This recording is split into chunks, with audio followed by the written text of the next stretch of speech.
Mi Gym en Casa, episodio 63.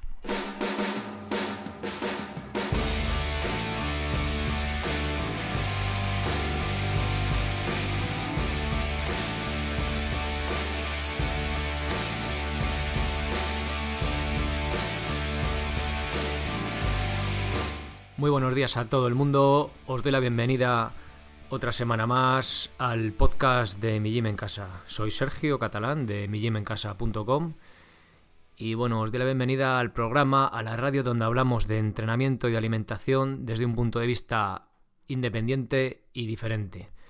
Bien, hablamos en concreto en cuanto a entrenamiento de calistenia, de acondicionamiento físico y de minimalismo, y de alimentación, pues enfocándola desde un punto de vista evolutivo, intentando ahí rebatir esos dogmas, ¿no?, que nos encontramos en el tema general de alimentación, pero sobre todo en cuanto a fitness, entre comillas, ¿no?, al mundillo del deporte. Bien, hoy voy a hablar de minimalismo, una historia súper chula, ¿vale?, que descubrí gracias a uno de vosotros. Va a ser una lectura de una parte de un libro de Guillermo Fesser, el moreno de goma espuma, este locutor de radio. Y bueno, ya sé que os dije hace bastante tiempo que no iba a volver a leer un artículo, que iba a explicarlo así de voz, ¿no?, que os gusta bastante más, es más entretenido. Pero bueno, en este caso voy a hacer una excepción porque ya, bueno, aparte de que no es un artículo mío, pues es como un relato de un libro, ¿no?, que aparte que se escucha mejor, es tipo audiolibro, ¿no?, que es más fácil de aguantar, entre comillas, ¿no?, y aparte que es una historia muy chula. Y tampoco sabía cómo traerlo de otra manera, ¿no? Porque entrevistar a Guillermo pues tampoco era un poco así, solo para que contara una historia, pues tampoco era muy, no sé, no me encajaba mucho. Entonces yo creo que la historia en sí, que ya te digo, es una historia breve, pero muy chula sobre minimalismo, pues encaja bastante bien. Y creo que por lo menos a los os va a gustar. A los que corréis, seguro. Aunque no seáis minimalistas, pero la verdad que merece mucho la pena. Bien, antes de ir al meollo de la cuestión, como siempre, os recuerdo que os podéis hacer socios de Mi Gym en Casa para tener acceso a los cursos. Ahora mismo está en 6 euros al mes, porque hay 6 cursos. Cuando empiece ya mismo el mes que viene, hoy estamos a día 27, a ver, dejadme que lo miro, que veo el calendario. Ya el lunes que viene ya pasamos de mes, ya serían 7 euros, ¿vale? Va a haber otro curso, el de planificación básica, pero ya os he comentado alguna vez, vais subiendo euro mes a mes. Los que empezáis ya, si os apuntáis hoy mismo, vais a pagar ya siempre 6 euros. Y el que se apunte más tarde, pues bueno, va teniendo esa cuota, ¿vale? Más o menos llegará hasta 10 euros, no sé si más, no tengo ni idea. Pero siempre vais a tener cada mes un curso nuevo, ¿vale? Con varias lecciones, varios vídeos de los temas que más os interesan y que sobre todo me pedís vosotros, ¿vale? Ahora mismo están ahí pujando por el primer puesto el de Libera tus pies, que va sobre minimalismo, pero más que orientado a la carrera, al día a día, ¿vale? En cuanto a calzado, ese tipo de cosas, fortalecer pies y tal. Pero están ahí también el de pino, el de fondos, el de TRX, ¿vale? Entonces, si queréis votarlo desde cursos, ahí tenéis un enlace para votar el que os gusta. El de Slackline, el de cuerda floja, que también lo compartí hace poco por Facebook y gustó bastante, que ese es muy chulo ahora que llega buen tiempo para estar fuera con los amigos ahí en el campo. Y bueno, pues nada más, ¿vale? Eso de los cursos. También, oye, ya lo dejo de decir porque tampoco quiero ser muy pesado, pero de verdad que agradezco mucho esas valoraciones de 5 estrellas en iTunes y esos corazones de me gusta en iVoox, ¿vale? Me ayudan a tener más visibilidad. Y bueno, aparte de ser bueno para mí, también creo que es bueno para vosotros, porque, mira, mismamente este viernes, ¿vale?, tenía una entrevista más o menos cuadrada y bueno, al final la otra persona pues es gente cada vez que tiene más compromisos, gente más importante, ¿no? Entonces al final, pues si te va a entrevistar la tele o te va a entrevistar un podcast pequeñito, pues al final, oye, lógicamente si tienes poco tiempo eliges la tele. Entonces por eso os digo, si me ayudáis a crecer en el sentido de audiencia, pues eso, dando esas valoraciones de 5 estrellas y perdiendo 3 minutillos, la verdad que me ayudan mucho, ¿vale? Y los corazones de me gusta en iVoox ya sé que es más sencillo, pero bueno, también lo valoro mucho y de verdad que me ayudan, ¿vale? A tener un poquito más de visibilidad y a poder traer a gente que vosotros mismos me pedís, ¿vale? Pero que también hay que tener en cuenta, pues claro, que hay gente con las agendas apretadas y que pues que a lo mejor eligen otra forma de darse a conocer, ¿no? Otras vías que en la que lleguen a más gente. Bien, vamos con el con el asunto en sí. Bueno, lo que os he dicho es el libro se llama 100 millas de Manhattan. No va realmente sobre minimalismo ni mucho menos, pero tiene una historia dentro del libro, bueno, que ahora os voy a leer, y que uno de vosotros me descubrió con el siguiente comentario. Lo voy a leer, es de Juanjo, y dice lo siguiente. No sé si conocerás el libro A 100 millas de Manhattan, de Guillermo Fesser, el moreno de goma espuma, donde cuenta historias del sitio en el que vive, Rinebeck, situado precisamente a las afueras de Nueva York, a 100 millas de Manhattan. Pues bien, en el capítulo titulado Agosto, conoce a un curioso personaje que ha descubierto las ventajas de correr descalzo y que las aplica al entrenamiento atlético de sus hijos. El libro se publicó en 2008, pero Fesser conoció al individuo en cuestión en 2003. Me ha llamado la atención porque el libro Nacidos para correr, de Christopher McDougall, con el que se puso de moda todo este asunto, es de 2009, posterior al de Fesser, y en el de este ya se dan los principales argumentos sobre las pegas de la amortiguación y las ventajas del descalcismo. Se ve que el tema ya se estaba fraguando tiempo atrás. Decir que descubrí este libro por casualidad. Un colega me dio noticia del mismo al ver que en mi foto de WhatsApp tengo a unos corredores descalzos. Saludos, Juanjo. Bueno, pues agradecer desde aquí mucho a Juanjo su aportación. Y ya veis que me parece súper curioso, o sea, que cuando llegó la fiebre esta del minimalismo, bueno, fiebre entre comillas, ¿no? Más bien unas decimillas de minimalismo sobre todo a los corredores, a la sociedad en general, pero en concreto a los corredores, pues venía de un poco del libro este de Nacidos para correr, ¿no? Y fíjate, tenemos un autor de habla hispana, español en concreto, que escribió sobre el tema mucho antes, ¿no? El libro en general no era sobre esto, pero bueno, que no sé, me parece curioso que ya antes levantara la liebre, ¿no? Bueno, desde aquí también agradecer a Guillermo que me haya permitido leer el fragmento del libro. Os dejo en las notas del episodio el enlace, ¿vale? Que os lleva a Amazon, vamos, o lo compréis donde más os apetezca, se llama 100 millas de Manhattan. Y la verdad es que el libro está bastante entretenido. Bueno, pues ahora sí, ya por fin, vamos a la... Madre mía, qué espesura tengo hoy. Os voy a leer el fragmento en sí, ¿vale? Bueno, allá voy. Joe, Dave y Gideon se aficionaron al deporte. El pequeño, al baloncesto. Los otros dos, como el padre, a las carreras de fondo. Para intentar ser coherente con el tipo de oficios que en el mundo ideal tuvieran cabida, John dividió su tiempo entre acompañar a gente al aeropuerto, arreglar instrumentos musicales de viento y encargarse del entrenamiento de los chicos. Y fue así como volvió a reencontrarse con el muchacho de Brooklyn que recorría las 2,5 millas que lo separaban de la meta, sintiendo en cada zancada que se adentraba en los misterios insondables del cosmos. Dave y Joe se entregaron a los consejos de su padre con entusiasmo hasta que empezaron a presentar problemas de salud. Les diagnosticaron brotes de asma y además, tras recorrer largas distancias, sentían un agudo dolor localizado en las espinillas que les impedía entrenar de forma continuada un deporte cuyo progreso solamente se alcanza con la constancia. Lesiones serias que cogieron desprevenido a un entrenador que no recordaba haberlas sufrido cuando competía representando a su instituto. ¿Cómo era posible que corriendo sin más ayuda que la de unas zapatillas Keds de suela plana él hubiese afrontado airoso los mismos retos ante los que ahora sucumbían sus hijos y encima cuando estos contaban con la ayuda de un calzado ergonómico de diseño casi extraterrestre? No tenía ningún sentido. ¿Habrían nacido sus pobres chicos con unas condiciones físicas limitadas? Mordido por la curiosidad, indagó a su alrededor para terminar descubriendo, con gran asombro, que sus vástagos no eran, ni mucho menos, los únicos afectados por las bajas. El testimonio de corredores y entrenadores con los que aún seguía en contacto y más tarde las estadísticas le demostraron que los atletas norteamericanos del siglo XXI sufrían bastantes más lesiones que sus colegas de anteriores generaciones. Hasta la década de 1970, Estados Unidos había producido medallistas en larga distancia, pero una vez entrados en la década de los 80, los atletas de las barras y las estrellas comenzaron a quedarse rezagados y las mieles del podium quedaron reservadas casi en exclusiva a los africanos. John pasó mucho tiempo meditando sobre un dato que se le antojó cuanto menos curioso. Quizás no estuviera llamado a misiones más vistosas, pero la práctica del deporte la entendía con una facilidad envidiable y la meditación le había absorbido durante décadas todos sus esfuerzos intelectuales. Le dio muchas vueltas a la cabeza. Perdió el sueño. Buscó ayuda en los libros y una mañana de primavera del año 2000 se incorporó en la cama y pensó que acababa de intuir la solución del enigma. Llamó a sus hijos y se ofreció a volver a entrenarlos.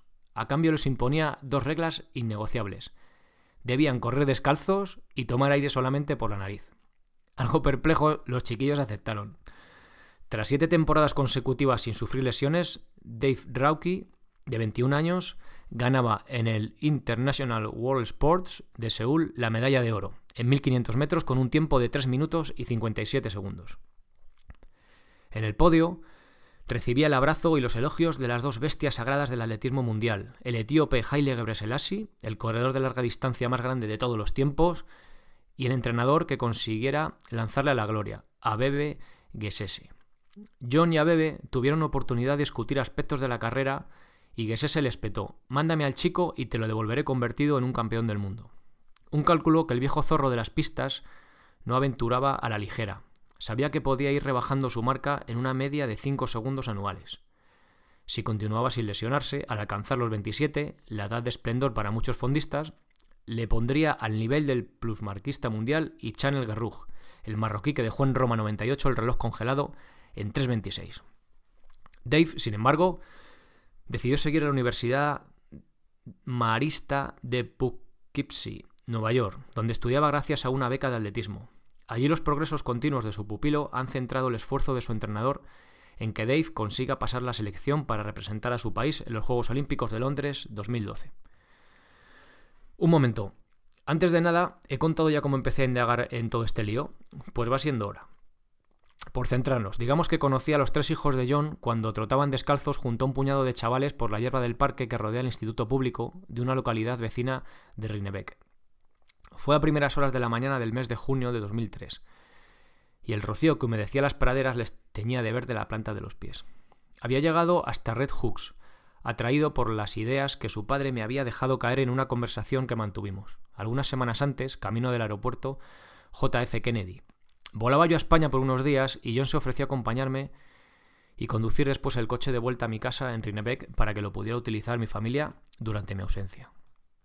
2 horas y media de charla pueden dar para mucho si uno permanece atento a las palabras de su interlocutor, sobre todo si la conversación salta de la filosofía de Hipócrates a la de los indios de las grandes praderas, de las multinacionales del calzado, a la curación de un cáncer a base de sopa de calabacín.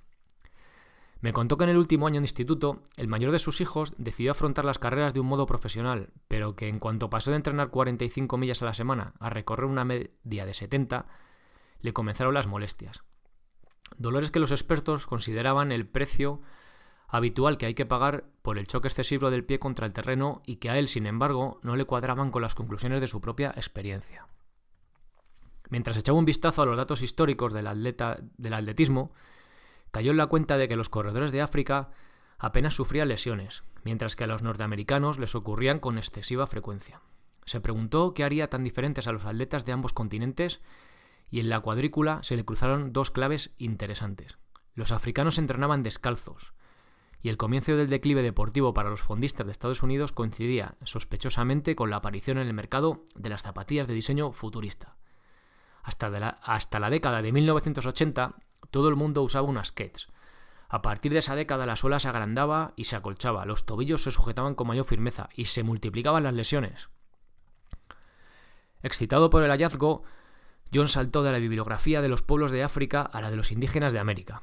Observó que los miembros de las distintas tribus solían recorrer grandes distancias a la carrera, una media semanal de 300 millas, casi 500 kilómetros, y sin embargo no aparecían evidencias de lesiones en las extremidades inferiores en las transcripciones de sus tratados de sanación.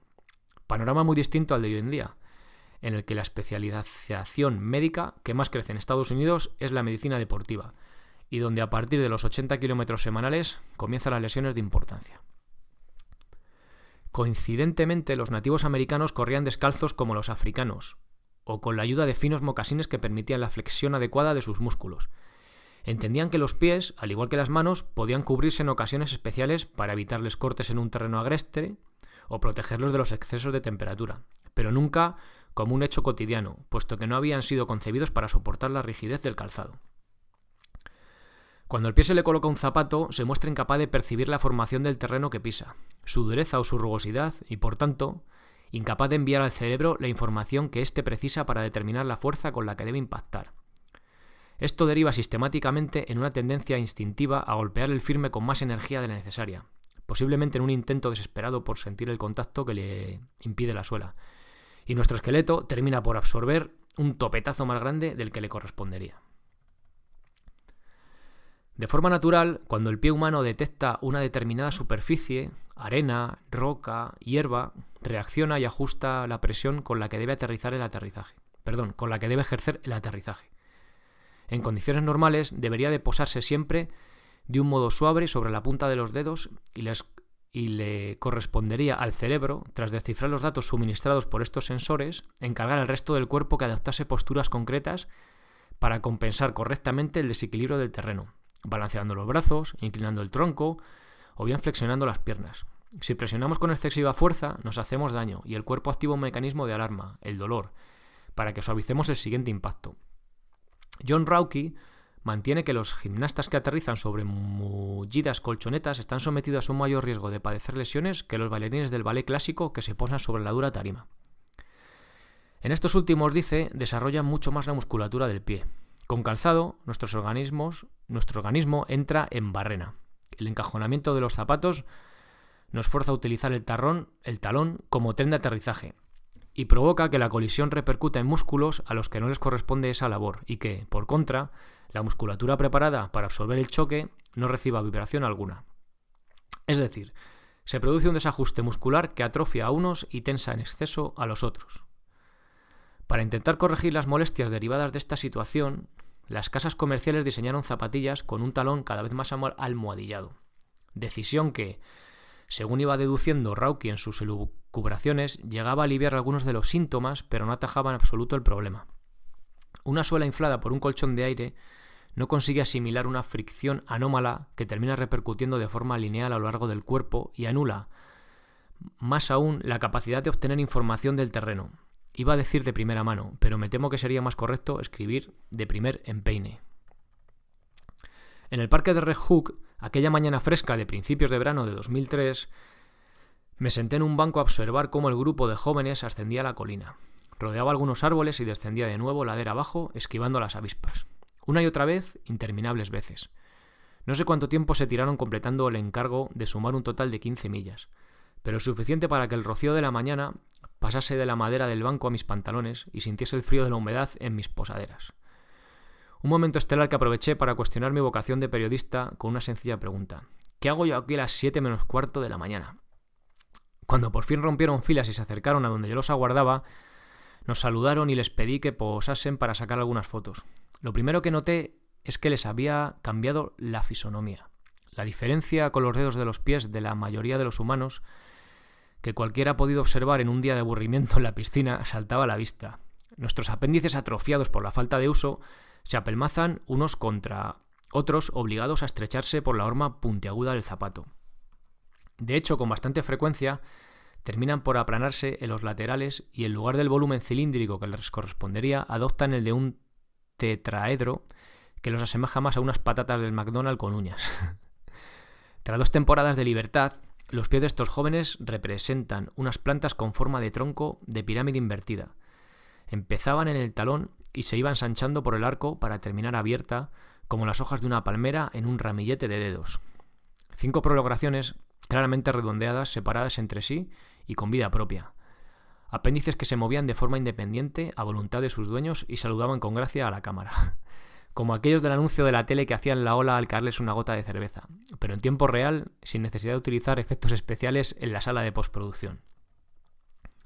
Al entrenar descalzos, los pies de aquellos muchachos habían vuelto a posarse planos sobre el suelo, en un movimiento ligero y constante desde la punta hasta el talón, con el que reforzaban los gemelos y utilizaban su energía para incrementar la distancia en cada zancada en lugar de gastarla en golpear machaconamente el terreno. Con la tracción delantera ganaron el reprise y se hicieron más rápidos. Obtuvieron mayor facilidad para la arrancada y el salto y conservaron más energía para afrontar el sprint final. Parecía cumplirse la profecía del neozelandés Arthur Lydiard, preparador de muchos campeones olímpicos, padre del entrenamiento moderno e inventor del jogging, que mantuvo que si de algún modo la zapatilla pudiese permitir el desarrollo normal de los músculos del pie, en una competición de 10 kilómetros podría llegar a rebajarse la marca en 1 minuto. Hubo una época, en vísperas del anunciado desastre electrónico que supuestamente originaría la llegada del año 2000, en el que se rumoreaba que la Universidad de Stanford, en Palo Alto, California, iba a imponer la práctica de entrenar descalzo para las competiciones de campo a través. Una medida que hubiera revolucionado el atletismo de su propio corazón, pues no en vano a su departamento deportivo se le conoce como el hogar de campeones. Por poner un ejemplo, si en Barcelona 92 Stanford hubiese concurrido a la competición como una nación independiente, habría ocupado la 9ª plaza en el ranking mundial por número de oros conseguidos.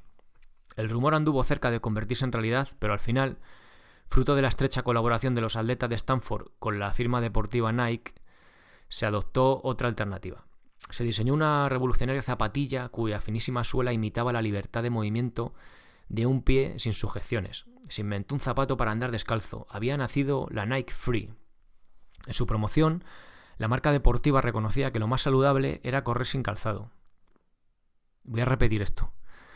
En su promoción, la marca deportiva, o sea, Nike, reconocía que lo más saludable era correr sin calzado, que se activaban de golpe 1700 sensores, pero no lo recomendaba, mejor gastarse 100 euros en una zapatilla tan buena que simulaba no llevar nada puesto.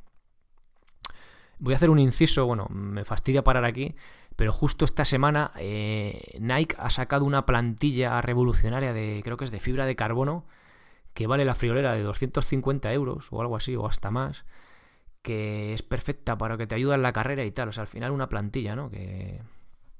Bueno, sigo. Aquella mañana fresquita, en la que yo aún ignoraba que para poder escribir este libro pasaría horas analizando el funcionamiento de los músculos del pie, me harté de sacar fotos a los pinnales de los hijos de Rauki. Una instantánea saludando con los 5 dedos abiertos en abanico, otra con el gordo apuntando para arriba y el resto hacia abajo, una más con el gordo hacia abajo y los demás mirando al frente. Aquellos dedos prensiles parecían los de un bebé recién salido de la placenta. Las pruebas que iba recogiendo, fascinado, en mi cámara aquel verano coincidían plenamente con la disertación entusiasta con la que yo me había deleitado camino del aeropuerto. Habíamos bajado por el Taconic Parkway, la 84 Oeste, la 648 Norte y cruzado por el puente Whitestone. Como resulta previsible, encontramos atasco en Queens, así que utilizamos el viejo truco de salirnos de la autopista y avanzar en paralelo por el Boulevard Linden hasta la avenida 91. Allí retomamos al Walwick Expressway y en pocos minutos estábamos en el aeropuerto internacional de la ciudad de Nueva York. Para un corredor, ponerse zapatos, me explicaba, es lo mismo que para un bateador de béisbol llevar un abrigo. Los pies no están diseñados para levantar peso, sino para soportar y pasarlo por alto en ese pequeño detalle. Los pies no están diseñados para levantar peso, sino para soportarlo, y pasar por alto ese pequeño detalle puede ser el inicio de muchas lesiones. Algunos profesionales llegaron a esa misma conclusión. Las famosas zapatillas doradas con las que corrió Michael Johnson en Atlanta 96 eran poco más que unas láminas de ante envueltas alrededor de sus pies. Para funcionar correctamente, nuestros pies necesitan entrar en contacto físico con el suelo. En la planta se sitúan infinidad de terminaciones nerviosas colocadas estratégicamente para que se masajeen durante el roce con el terreno y vayan produciendo efectos que resultan determinantes en el mantenimiento de algunos órganos de nuestro cuerpo. Sin embargo, al interponer un material inerte de por medio, prescindimos de nuestra toma de tierra y renunciamos a la acupuntura natural que traemos incorporada de serie. Justo lo contrario que las civilizaciones orientales, que aprovechan cualquier oportunidad para reanimar el cuerpo a través de sus puntos neurálgicos. Conviene recordar que cada músculo humano tiene su complementario. Si la máquina se fuerza solamente de un lado, creamos un desequilibrio en la musculatura y eso es precisamente lo que produce el calzado al cambiar el apoyo frontal por el posterior. Por un lado, destensa los ligamentos de la parte delantera del pie, cuya misión primordial es el apoyo y al no realizarla vamos perdiendo la habilidad de extender los dedos. Por el otro, tensa en exceso los músculos frontales de las espinillas y atrofia progresivamente los gemelos. Al correr sobre los talones, la sacudida pasa rebotada de los tobillos a la pierna, lo que deriva en presiones inadecuadas sobre el metatarso, que al diagnosticarse reciben nombres tan comúnmente escuchados como tendinitis o fractura de ligamentos. Si no pasas el mayor tiempo que puedas descalzo, insistía mi compañero de viaje, tarde o temprano la cadena de desatinos se va a ir expandiendo hacia arriba peligrosamente hasta descompensar por completo la musculatura de la espalda. Una atrofia que, en el caso de las mujeres que utilizan habitualmente zapatos de vestir con tacones altos puede llegar a alterarles la posición de la cavidad torácica y en consecuencia la colocación interna de los órganos. La dolencia más extendida en el siglo XXI son los dolores de espalda.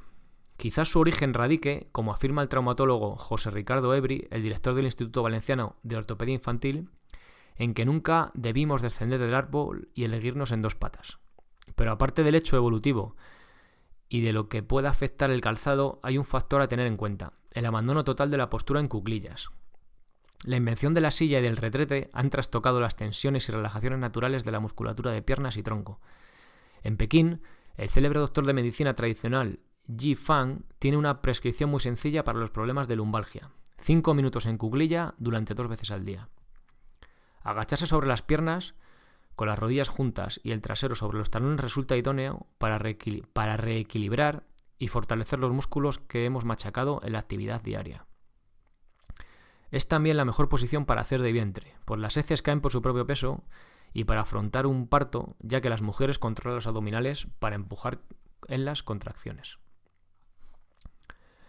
Lo suyo en un viaje de trámite de carretera hubiera sido hablar del tiempo atmosférico y, si acaso, del tiempo que se tarda en recorrer los 5.779 kilómetros de paralelo 40 que separan a la ciudad de los rascacielos de la capital de España. Pero el destino lo quiso de diferente manera y Rauki, consciente del impacto que sus descubrimientos estaban causando en mi humilde persona, bajó el tono de voz. Intentaba al menos eso, sospechaba yo en aquel instante, dotar de cierta solemnidad al momento para resaltar la importancia de la conclusión que estaba por venir. Muchos de los dolores que se presentan en el tronco, dijo, y que intentamos paliar inútilmente al aplicar tratamientos en el lugar específico en que se manifiestan, podrían combatirse si se nos ocurriese mirar un poco más abajo, que es donde se originan, al final de nuestras extremidades. Escúchame. Cuanto más sofisticado sea el zapato, cuanto más acolchada la suela y cuanto más sujete el tobillo, muchísimo peor. En aquel momento le agradecí al creador del universo que la suela de mis camper mallorquines fuera tan plana como la meseta de Castilla. Aquí dice: The rain in Spain stays mainly in the plain. Algo así como: la lluvia en España está sobre todo en el plain, imagino que será meseta o algo así. A ver, espera que bajo por aquí a la nota. Sí, la lluvia en España cae sobre todo en la meseta. Bueno, vuelvo. Y me recosté en el asiento aliviado. Nada me hacía intuir que aquella revelación habría de significar tan solo el vaticinio de otras más sorprendentes que estaban aún por llegar, ni que en los próximos meses de mi estancia americana, y precisamente por culpa de aquella conversación, pasaría largas horas leyendo un libro sobre respiración escrito en Río Grande, Brasil, en 1860 y publicado en Londres 10 años más tarde. Bueno, hasta aquí el fragmento. A mí me ha encantado. O sea, es que es una pasada porque toca un poco de todo. O sea, además trata bastante tema de compensación, el dolor de espalda, que me preguntáis muchos en el podcast sobre él. Lo de sentarse en cuclillas, o en posición de sentadilla profunda relajada, que también lo he comentado alguna vez. No sé, muy interesante, ¿vale? No es el típico texto científico con referencias, pero bueno, muchas cosas de las que dice, si sois seguidores del podcast, sobre todo de los episodios minimalistas, ya los hemos tratado aquí y tienen su fundamento y base científica también, ¿vale?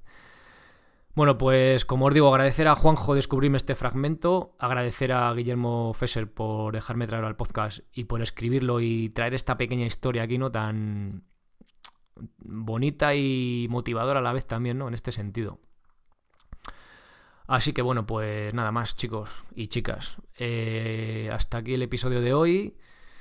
De verdad, muchas gracias por apuntaros a los cursos. Gracias por esas valoraciones de 5 estrellas en iTunes, tanto por los comentarios y me gusta en iVoox, ¿vale? Y muchas gracias por los emails que me mandáis también de ánimo y tal. La verdad que me llegan. O sea, me llegan dentro, que la verdad que muchas gracias. Y nada más, sobre todo también muchas gracias por estar ahí escuchando pues semana tras semana.